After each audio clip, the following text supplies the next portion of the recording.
بسم اللہ الرحمن الرحیم۔ گرین ہارٹ کی طرف سے آپ سب کو السلام علیکم۔ معزز سامعین، واسف صاحب نے دین اور دنیا کے حوالے سے تمام پہلوؤں پر اپنے قیمتی اقوال ہمارے لیے رہنمائی کے لیے بتائے۔ اسی حوالے سے حکومت کے حوالے سے بھی آپ بات کرتے ہیں۔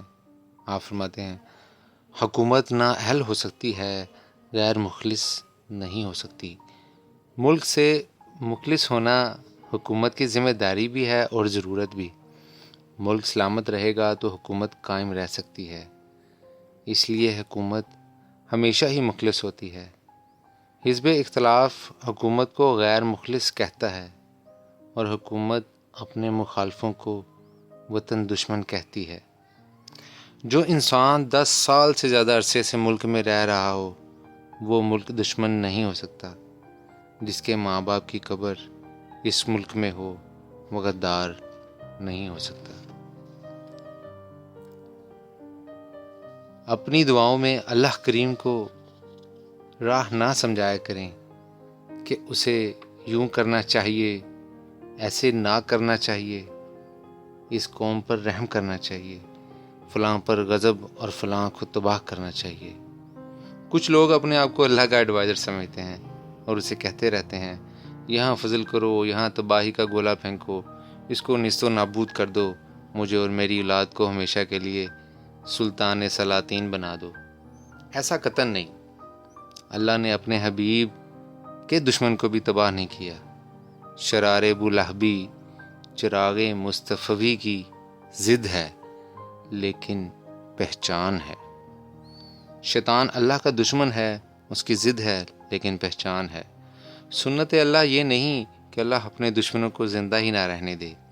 اللہ کا دستور کچھ ایسا ہے جیسے نہ ماننے والوں سے کہہ رہا ہو کہ تم نہ مانو، میں تمہاری بینائی نہیں چھین لوں گا، خوراک دینا بند نہ کروں گا، میں اپنے احسانات کرتا رہوں گا، تم بغاوت کے بعد آخر میرے ہی پاس آؤ گے اور اس دن تم جان لو گے کہ تم کیا کرتے رہے تھے۔ اللہ سے کسی کی تباہی نہ مانگو، سب کی اصلاح، سب کی خیر، سب کا بھلا مانگو۔ دولت غم کو بھی کم نہ سمجھو، غم کا سرمایہ خاص عنایت ہے، اس شخص پر بڑا کرم ہے جس کی رات بیدار ہو جائے، جسے آہ سحر گاہی میسر ہو۔ غم زدہ دل کی دعا قوموں کی مصیبتیں ٹالتی ہے، پچھلے پہر شب تاریک کی گہرائیوں میں ٹپکنے والے آنسو ملتوں کے لیے چراغاں کرتے ہیں۔ غم ہی وہ طلسم ہے جس سے عطار، رومی، رازی، غزالی اور اقبال پیدا ہوتے ہیں۔ غم ذاتی بھی ہو تو اس کی تاثیر کائناتی ہوتی ہے۔ غم کمزور انسان کو کھا جاتا ہے اور طاقتور آدمی کو بنا جاتا ہے۔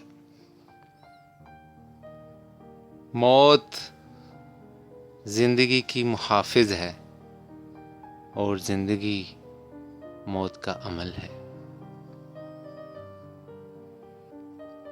ایک کافر اپنے کفر پر نازاں پھرتا ہے، ایک مومن اپنے ایمان پر کیوں فخر نہیں کرتا؟